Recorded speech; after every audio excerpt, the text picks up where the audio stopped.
en Azúcar aquí.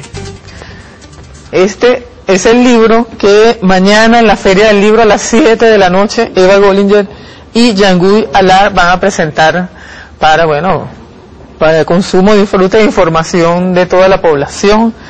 USAID, NET y CIA, la agresión permanente. Es un libro editado por el gobierno bolivariano de Venezuela, por el Ministerio del Poder Popular para la Comunicación y la Información, y además de darle la bienvenida a Eva y a Jean-Guy Allard, quien sabemos es periodista canadiense residenciado en Cuba y quien nos ha dado, bueno, varios aportes sobre estos temas.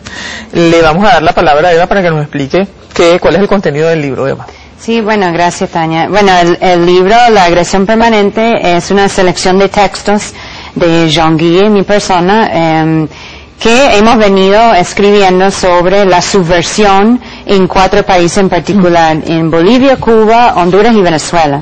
En casos distintos, o sea, en Bolivia, por ejemplo, el tema principal ha sido el separatismo, ha sido la división interna. El uso de la USAID incluso para promover alternativas al liderazgo de Evo Morales en las comunidades indígenas.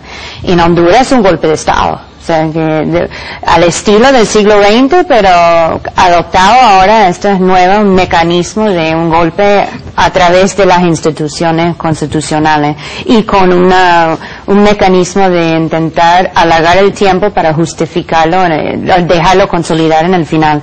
En Cuba han sufrido, bueno, de todas las diferentes tácticas y estrategias de injerencia y subversión en los últimos 50 años, pero claro, a través de las diferentes agencias, lo que es la USAID, que es el brazo financiero del Departamento de Estado, la NED, el Fondo Nacional para la Democracia, que es del Congreso de Estados Unidos, y la CIA, obviamente, la agencia de inteligencia de Estados Unidos, que ellos utilizan sus diferentes fachadas, incluyendo agencias como Reporteros Sin Fronteras, que Jean-Guy investiga mucho y reporta mucho sobre ello, tanto como ese comunidad miamera de los gusanos, de los autoexiliados cubanos que han permanecido en Miami con una agresión constante contra la revolución.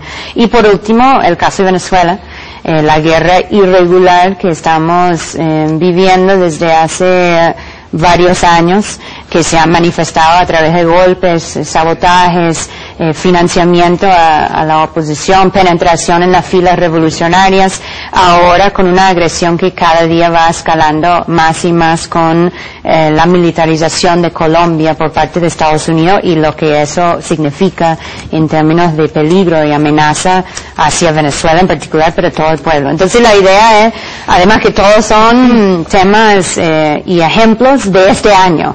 Entonces la idea es mostrar que es una agresión permanente, una constancia, una manifestación en todos los países de la región, pero en estos 4, que los 4 son países del ALBA, son países que tienen procesos, si no muy consolidados, avanzando. Bueno, Honduras, que fue impedido, que fue parado, ojalá que sea por un tiempo breve, y bueno, mostrar eso y más que todo traer también el tema de la subversión de nuevo, de las agencias, las fachadas que utilizan para penetrar en la sociedad civil, porque la base militar, por ejemplo, de Colombia, que son una amenaza tan grave y peligrosa y real, representan como la ala visible de la agresión, mientras que la subversión es lo invisible, es la invasión silenciosa, pero es igual de peligrosa. Mira, se está realizando aquí en Caracas una reunión de partidos políticos de izquierda. Los temas que están tratando tienen que ver con las investigaciones que ustedes han realizado. Se está tratando el tema de las bases militares, pero también el tema del golpe de Estado en Honduras. Pero yo quisiera, antes de desarrollar esos 2 elementos puntuales que son actuales ahorita, que Jean-Guy, quien vive en Cuba desde el año 2000, ¿vives en Cuba? 2000, sí. Desde el año 2000. Nos hable de la experiencia, o sea, de lo que ha recogido en Cuba, cómo esa injerencia y esa agresión se ha manifestado en Cuba, bueno, lo más breve que pueda ser para resumir esos 50 años de agresión. En Cuba precisamente son 50 años son más de 50 años. Siempre se habla de la llegada de Fidel al poder, pero el enfrentamiento Cuba-Estados Unidos, eso es una cosa de más de un siglo. La guerra de independencia, la interferencia, la injerencia norteamericana en Cuba es por todas partes en su historia. a partir de antes de la salida de los españoles de la isla de Cuba. La agresión permanente en este sentido es también que con la llegada de Obama, que supuestamente iba a producirse un gran cambio, el cambio no ocurrió, todos los organismos, los órganos de injerencia, de penetración, siguen tan bien financiados que antes, o aún más.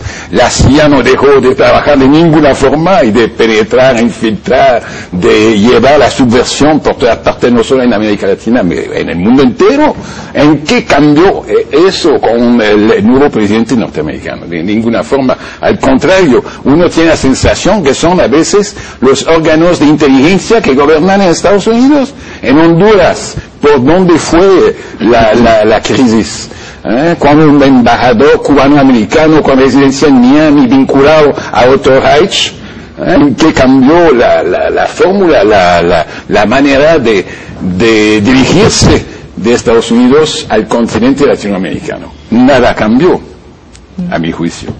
Mira, vamos a explicar el tema de estos organismos y lo que financian y para qué financian organizaciones no gubernamentales, para qué financian movimientos estudiantiles, cuál es el propósito. A través de un ejemplo, Yanguy escribía recientemente un artículo que leímos aquí, parte de ese artículo, sobre el conocimiento que tenía un escritor, se llama Carlos Alberto Montaner, sobre el asesinato de los sacerdotes jesuitas en El Salvador durante la guerra. Lo presenta Yanguy a Carlos Alberto Montaner como un agente de la CIA. Carlos Alberto Montaner, no sabemos en qué contexto, ofreció una entrevista recientemente a CNN para hablar del tema de Venezuela y Colombia y hacer unos planteamientos específicos, que es lo que quiero que ustedes analicen.